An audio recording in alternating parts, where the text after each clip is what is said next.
Guys, look at this. The computer can make infinite levels for me just by the click of a button.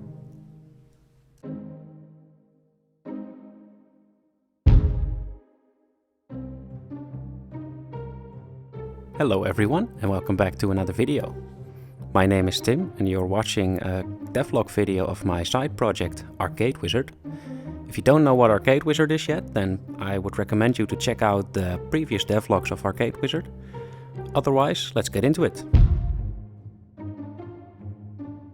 In one of the previous videos I talked about the arena mode that I wanted to introduce. This is endgame content for people who already cleared the storyline. I wanted to introduce this because the game can be more fun for a longer time this way, and I also want to reward the players that finish the entire game. In order to make the arena infinite though, I want to do a few tweaks to make it more interesting. The first Arcade Wizard game was for a Ludden Dare competition.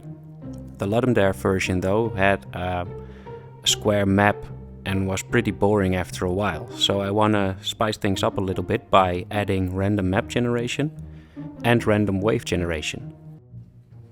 Today we'll be focusing on the most difficult part, the random map generation, and this will probably take a couple of videos.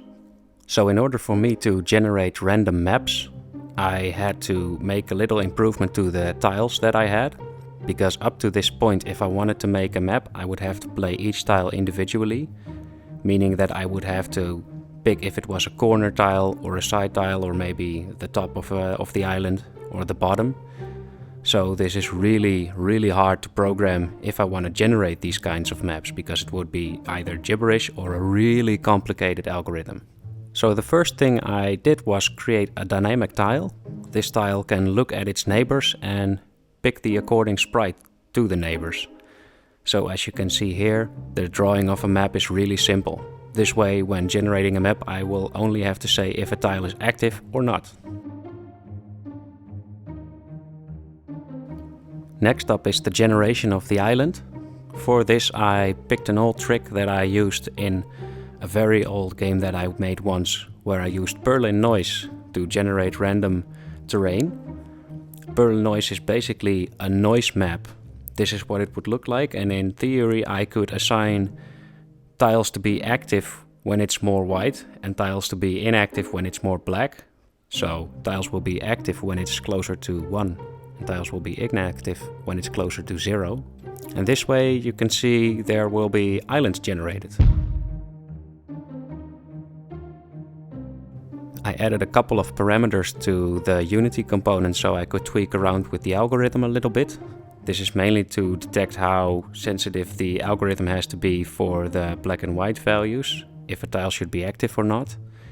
And also I added a prop generation. So one of the props like trees or stones or a pillar will be placed. And I also added a little sensitivity range for that, so I can determine how many props will be put onto the islands.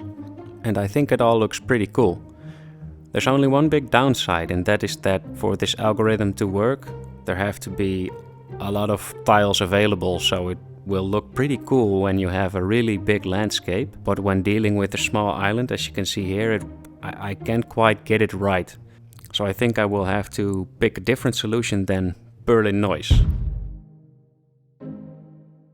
So that's where the level generation is at right now.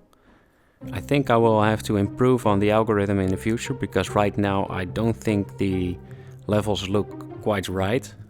I think it will have to be a different kind of algorithm. So we'll cover that next week. I already have an idea of what I will do, so I'm very excited to try it out. For now, if you have any suggestions about the game or about the level generation, then please leave a comment in the comment section below. And if you'd like to see more content of this channel, then please subscribe and hit the notification bell. For now I want to thank you all for watching, and I hope to see you in the next video.